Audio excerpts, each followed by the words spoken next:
Hey, there we are, live, online, on the air. Hi, everybody. Happy New Year.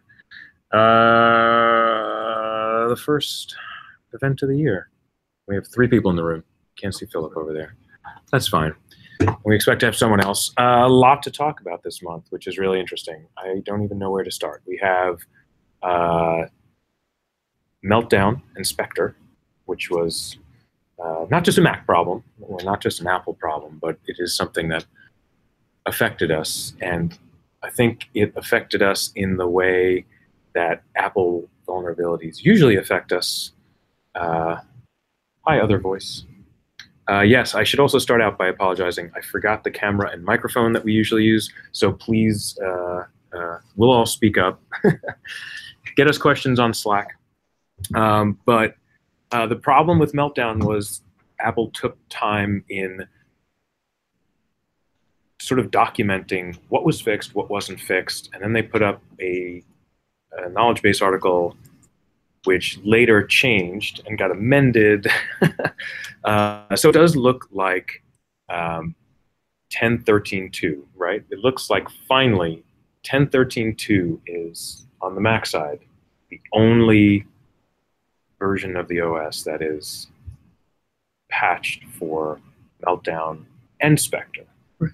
They went back and patched Spectre in Safari on earlier OSs, but the Meltdown bug, I have to say, the Meltdown bug, I don't know how everyone else feels about it, but I'm sort of both horrified and amazed. Like, I think if you are a student at university now studying computer science, this is incredibly exciting because everything is going to change, or at least it should.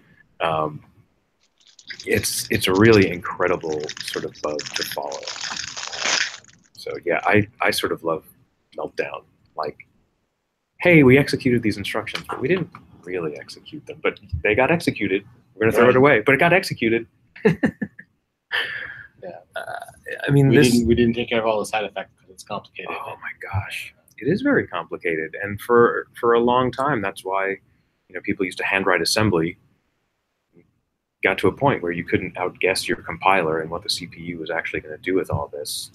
And now we might be going back to in order or more in order instructions. So yeah, there were very few CPUs that weren't affected. I know Raspberry Pi had a statement that the ARM that they use is an in-order CPU and not affected by Meltdown. But I think even PowerPC had some announcements. Like IBM still makes PowerPC chips, and they had some problems. So yeah, short version, if you weren't planning on getting on High Sierra, get on High Sierra. And if you were already on High Sierra, get up to the latest versions. Spectre, Meltdown, was there another security issue? There's 3 CVEs, but I think Spectre and Meltdown as names covered them all. Yes, so there were 2 or 3 variants of Meltdown, which I think was the issue. New iMac Pros came out. People are slowly getting their hands on them. We did get our hands on 2 or so. Our team has 2. Our team has 2. That's all that counts. That's all we're concerned with. So we have 2 to poke and prod at. And so one thing right away, no Face ID. That was one of the rumors. I think someone from Apple even led us to believe there would be Face ID on the new iMac Pros. No Face ID, so not that big of a deal. I didn't even look at them myself. Tell me a little bit more about the iMac. Someone who's looked at them. Do they have Touch ID on the? No. No Touch ID. No Touch ID. So very nice. Very traditional keyboard, but it's just an extended wireless keyboard. And nothing that does Touch Bar-ish stuff. No, nothing I've discovered so far. It's very much like a very fast iMac. Yeah. It does have a lot of nice ports on the back. So there have been benchmarks from other people, and it looks like this is a nice, speedy package, right? That's great. Although I think it was Cable Sasser from Panic ran some compilation benchmarks, comparing it to his, whatever it is now, the garbage can, the trash can Mac Pro, the 2010, right? 2011, whatever that was. And the new iMac was faster, but not that much. Like for a $5,000–6,000 machine, you have to, if that speed increase really helps you, then I guess it's worth it, but it might not be worth it over a 6-year-old machine. That might also reflect just the way CPU architecture is progressing. It's kind of going out instead of up now. They're making other changes. Yeah, totally agree. The iMac Pro I have on my desk is not, it's probably not quite as fast as the Mac Pro I have on my desk. But we're very low tech today. First of all, very low tech. I mean, it's a lot cheaper. Like, it's a very expensive piece of kit, but the Mac Pro is even. It when was it was super purchased expensive. 4 years ago, it was much more expensive. And I'm not so much concerned, like that it's going to be faster as that it's going to be more up to date in a whole lot of things. Yes. Oh, absolutely. I mean, yeah. As much as I gripe about the touch bar on the MacBook Pros, I love having the secure enclave, and the Touch ID is very nice. I just don't like the touch bar, and I think the same thing with the iMac Pros. The T2 chip, the new secure enclave, and Bridge OS, which boots the whole machine. That's fantastic. Well, even having a more recent version of DisplayPort is kind of nice. I didn't realize they revved that. That is and really nice. The old one, it's 1.1 or something. Yeah, it can run a 4K display, or you could only, like, it was awful. Yeah. So it's just a whole lot of things that it catches up on. But I think one of the things May I with the iMac interject? Pro that from the Peanut Gallery turn to Mac admins is, we've heard from Apple for a while, imaging is dead, don't do it. It seems like iMac Pro, imaging really is dead, right? So we tried imaging this machine, and we didn't really go too deep and troubleshoot very deeply, but we imaged the machine, and what happened? When you reboot. That's it. Just it recognizes that, and there's no diagnostic. It's just, hey, this doesn't work, or it's just like a circle slash. The circle slash. Well, that just means that it couldn't find a bootable system. But I wonder. So target disk mode works. You verified that, right? You can easily get into target disk. You can easily get into target disk mode, and I think you verified that in target disk mode you can drop new files, right? You can't replace anything, or shouldn't replace things, but you can drop new files on reboot, and those files are still there, and potentially SIP protected depending on where you drop them. I don't know. Well, if the directory is SIP protected, the file probably is then not removable. There was someone had a blog post about Skell or UCL, whatever we're calling it now. If someone doesn't approve the kernel extension after the 30 minutes or whatever, the OS moves that kernel extension into like a disabled or not loaded folder. Then it turns out that folder is SIP protected, so you can't come along later and clean up. Well, not without disabling SIP or going through heroics, right? Like, you know what? You're right. I don't want this kernel extension. Now get it off my system. Can't delete it. You got to either disable SIP or target disk mode or do something kind of silly to get rid of it, which is a weird side effect. So yeah, I would suspect if you, in target disk mode, drop files on the file system in a SIP protected directory, then you can't remove them. So on Slack, getting back, so Pax on Slack says, of course, the 2013 Mac Pro is still priced like it was in 2013, and that was kind of to your point.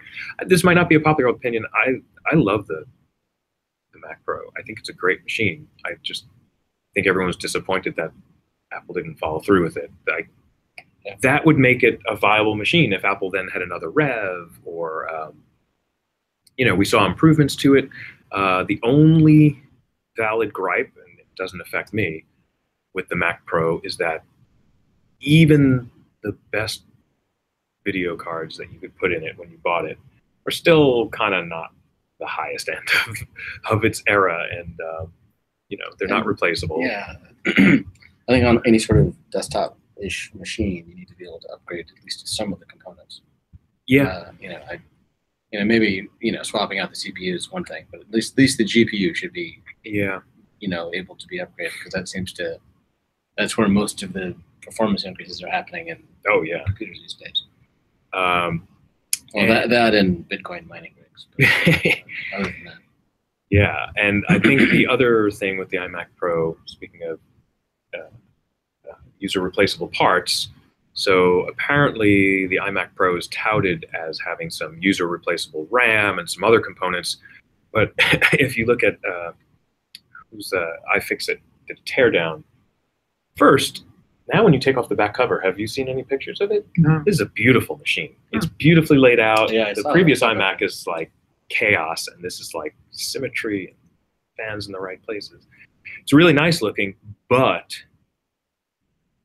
you're probably much better off just bringing this machine to an Apple store to get new RAM put in, because replacing the RAM, you can call it user serviceable, but it's really difficult. Handfuls of tiny little screws. Like I probably wouldn't even want to do it at this point. I would probably just say, here, take care of this for me, to the Apple store. So I don't know if anyone else, either on the Hangout or in Slack, has stories about the new iMac Pro, but I don't think we've made a decision on this as a machine. We got it because it's this new hardware and we want to poke and prod at it, but it's the new way that things are happening, apparently. So. Right, but we wanted to look at it for future machines like the Mac Pro, or when this technology gets into the MacBook Pro machines. Yeah. But we generally don't roll a lot of these out. I don't know who does. I don't know if people are rolling out iMac Pros in great numbers.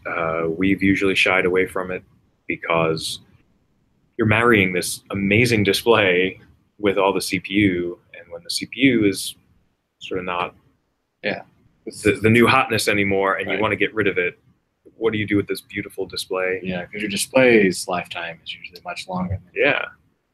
Swap out the computer a lot more often.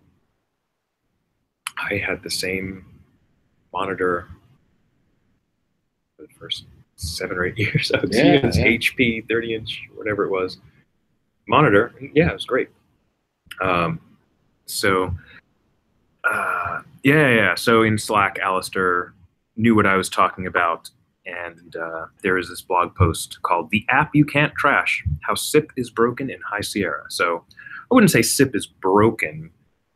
This is just an unfortunate side effect that if you ignore loading a kernel extension, the OS moves it to a place that is SIP protected, and you now can't delete it.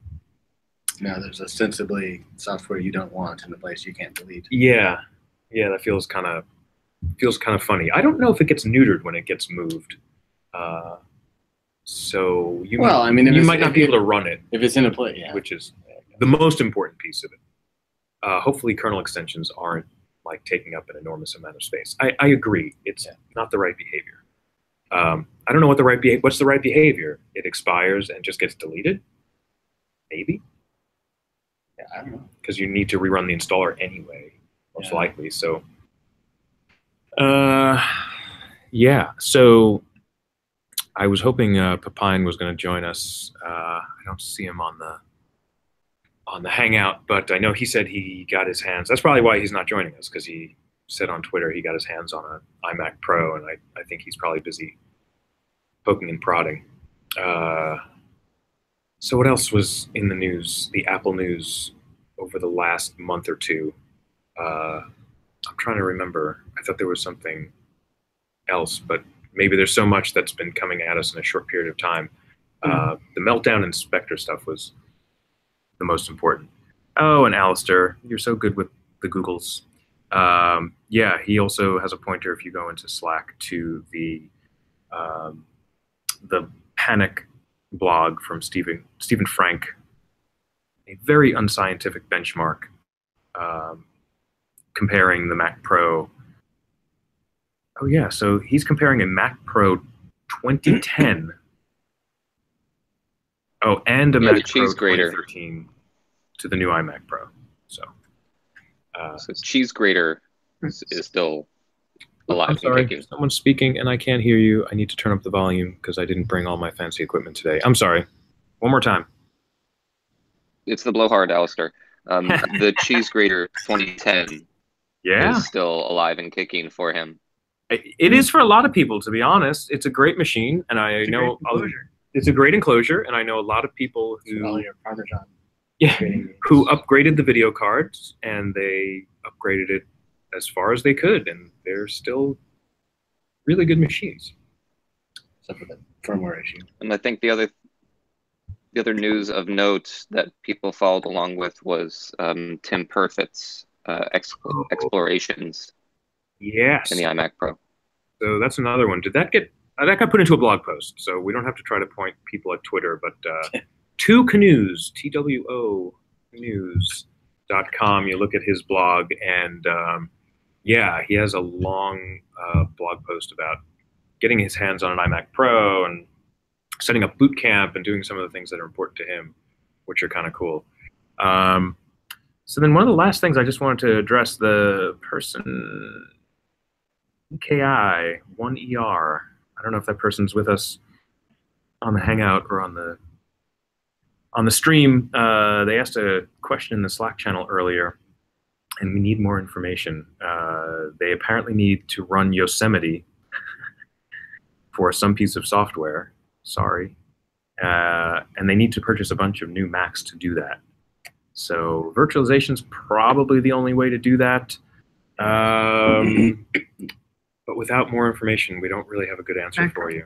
Progress marches ever forward in the Mac these days, and the new stuff runs the new OS, and that's just how it is. I wonder if a Mac Pro 2013 might still run. You're probably right. I was going to say, or you never know. Like it might not. Like also, they could have changed the sound chip and never put those drivers into. But you might be able to secondhand source a bunch of machines, like they use cheese grater Macs. Well, secondhand, you could definitely do it. Yeah, I mean, I don't know how long it would take to put together 100 Macs that can run Yosemite, but it's probably a way to deal with that. But if you can go to a public school and offer to swap new machines for the entire infrastructure, they would be super happy. And they would give you a bunch of machines that would run probably Tiger. Yeah. You could walk away. You have the opposite problems. It's too old to run. Yeah, maybe that's true. Yeah. Anyway, do we have questions from the Hangout or in Slack? Someone's typing. In the meantime, what do we have coming up? February, MacAduck. You'll be attending. Yeah. Just attending, not speaking. I was considering it. I might have some things going on that week. Still kind of considering it. I'd love to get over there. They announced their speaker list recently. It looks like a good group of speakers. I've been in the last couple of years. It's been a good conference. Yeah, I've been happy to start branching out, and I was hoping to get there this year. We'll see. I'm still up in the air on it. But I got to Mac DevOps for my first time last year. That was fantastic. Yeah, that's a great conference. I'd love to get to MacAduck. But then, so we have MacAduck. I know Penn State is usually in, I know they have their dates up, and I should be better about this, but June or July, they did put up their call for papers. So if you're thinking of speaking at Penn State, get your proposal in. July 10th through 13th. July 10th through 13th, MacAdmin at Penn State. And then July, August, September, WTC will be in there somewhere. October will be Mac Sysadmin. There's Xworld. Sydney, Xworld, yes. June, July, or something. I have to keep my... Middle of winter. What? The middle of winter. Yeah, I know. That I might be speaking at. I was going to try to speak that. So I might be speaking there. I'm speaking I have to to follow up with them on that. But yeah. They have a call for papers yet? I didn't see anything yet. They contacted me. Right. So. Call for specific paper. Yeah. So hope to see people at all these events. Mac Sysadmin in October, as usual. Mac Tech in November. You can plan out your whole calendar. So back to the Slack channel. I think this will probably be the last question we end up taking. Someone asked, what is a good practice for NFS user home directory for desktop and laptops? And I have to say, there is no good practice for that. No, that's not true. We used to use NFS directories, home directories, kind of. Yeah. You could mount your NFS home directory, but it wasn't your actual. It wasn't like mobile syncing. It wasn't mobile syncing, or it wasn't mounting that as your home directory over the network. Yeah. You got a local directory, and it would auto mount your home directory over NFS in a network path. Yeah. Flash home somewhere, I think. But yeah. So the only good practice I think I can remember from that period of time is that, I don't know if this has gotten any better, the Finder is lousy at dealing with network shares that appear and disappear. So you get them into AutoMounter, and then we were using CrankD to detect if you had access to NFS or not. If you didn't, it would take that out of your Open Directory search path, so Finder wasn't trying to mount that share. Otherwise, you would run into situations where you took your laptop, went home, or you got on a train or plane or something, opened it up, and Finder would just beach ball trying to remount this directory that it couldn't access any longer. Yeah. So we haven't. That's years ago. I mean, that was been 4 or 5 years ago since we had NFS. That's why I'm saying it. So yeah, maybe Finder has gotten better, but we don't have any good advice. We barely used it, and the whole home directory syncing seems. Well, I think that is our advice. Our advice is if you have to do this, don't try to mount it as the person's regular home directory over the network. Yeah. Have a regular local home directory where all the preferences will get written, and have a way to auto mount it on some other path that won't destroy the machine. If you have machines that are not always on the same network, I would be very nervous about trying to do anything. If it's a bunch of desktops and laptops that are always on the same network, then maybe you could figure something out. But right. So we need to rope in Greg Nagel. I think he's still using NFS directories, but I think the last time I spoke to him, it was very similar, that they were just shares. They weren't trying to be mounted as your home directory. Or they had a NFS home directory, but it wasn't their actual home directory. It was just a share that you get to. Right. So Victor says Outset is good for automating it to the user's desktop when they log in. I don't know what Outset is, but I assume a Google search would. Chilcote's. Oh, okay. That sounds good. And then Simon follows up with, how do you get the home directory to sync? And in our case, you don't. You access it when you have access to the network. I don't think we ever found a good... Apple had that built-in mobile home syncing. I think that's dead. It was always, it was probably dead. But it was always miserable. It was, I tried it once just to see, and it seemed awful. And then looking at other people, people had more issues than they had any success. And that was, like I said, 5 or 6 years ago. Yeah, I would say, I don't know how big the company is in question here. You might look at some sort of cloud service, not to be a company man or something, but like we've largely moved to Google Drive to share some of these things. And Google Drive has a way to share folders with Teams and Team drives. I think that's probably the best sort of replacement for this sort of thing, and it's working at a company at this scale. It probably works even better on a smaller scale. Victor says treat NFS mounts like you would Dropbox or G Drive. Although that said, I think Dropbox and G Drive are better solutions. Yeah, because NFS will just go away, and it's the Dropbox and G Drive stuff. If you're syncing it locally, you'll have some sort of state. Right. So, although on the flip side, you can't just tell G Drive you're somebody else, and NFS is like, sure. Yeah, NFS has a bunch of tricks that haven't come over to newer methods, largely on purpose, I think. I don't know if that answers the question. It sounds like we don't love NFS, and they are sort of a lot of pain, but they are useful in certain situations. So to answer the question, for desktop, if that thing's never moving, that's probably your best case scenario. If you're talking about laptops that move around a lot, that's sort of frustrating.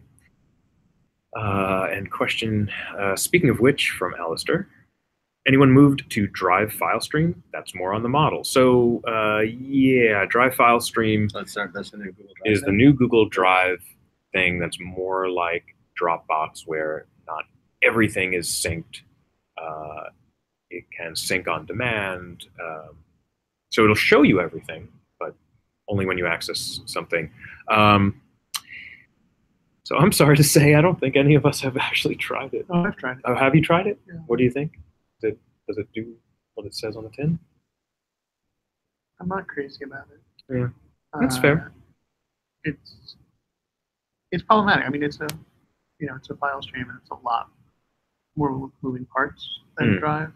And I think my biggest problem was trying to get it to work with multiple Drive accounts. Oh, So yeah. I have 3 Drive accounts on my machine. So Drive never really worked with multiple accounts. We've never been good at that. It worked Really? okay. There was a moment, like a brief shining moment, when I had all 3 of them syncing properly with 3 different instances of Drive.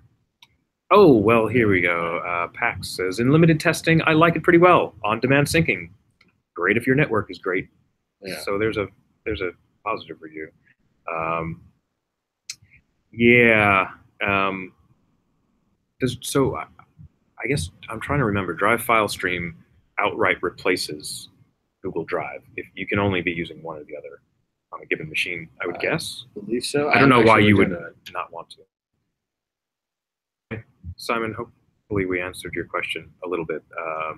I would say if you're dealing with NFS, again, on a laptop, definitely test the condition where that share disappears, is inaccessible, you're not on your home network, you don't have VPN access. What happens? We haven't tested it in a while, but it used to be that the Finder would beach ball horribly for minutes. So we were using a method to crank D to see if you were on the network with accessibility. If you weren't, drop that share altogether and don't try to mount it. Last comment or question from Alistair, I think, because Slack tells me Alistair is typing. What everybody's going to say. 2 last Spectre/meltdown points. Yeah. 1, I love how AV vendors turned off all Windows updates by not setting the registry key. That is, wow. I'm glad I'm not managing a fleet of Windows machines. That's a really wild What's issue. The issue is, I guess Microsoft has this deal with AV vendors, and I'm trying to remember why they need to do this, but an AV product will need to come along and set this registry key and basically say, like, yes, I'm a valid antivirus product. If they don't do that, if that registry key is not set, Windows Update will not offer future updates. So yeah, it's completely bizarre. I'm sure there's some reasoning behind that, but it seems strange. It is incredibly strange. And 2, finally, a vulnerability that hits Chromebooks. Well, yeah. CPUs, man. What can you do? So yeah, will Carbon Black automatically push out the recommended Microsoft registry key to systems? At this time, Carbon Black will not automatically be pushing out their registry key. We recommend leveraging your existing IT tooling to perform this task. Wow. Yeah, note, customers will not receive the January 2018 security updates, parentheses, or any subsequent security updates, and will not be protected from security vulnerabilities unless their antivirus vendor sets the following registry key. Software, Microsoft Windows, current version, quality compatible. It's fine. Yeah, that was a really weird one. I guess it's like AV vendors are always doing strange things, and they wanted a way to like gate OS updates that would possibly break them. But I mean, Gate and break are different. It feels like if Apple had to deal with this as a problem, they would go the other way. They would come along, run the Apple update, and start disabling things that they thought weren't compatible, which I don't always agree with Apple's actions, but that to me sounds like the right. I don't know. I don't know. It's a really tricky subject. Alistair says he's building a strong dislike of carbon black. Awesome. All right. With that, I think we're going to wrap up. Thanks, everybody, for joining, and we will see you next month. Bye-bye. Ciao. I said ciao. It's like cool. That is very cool. Did you mean hello? Or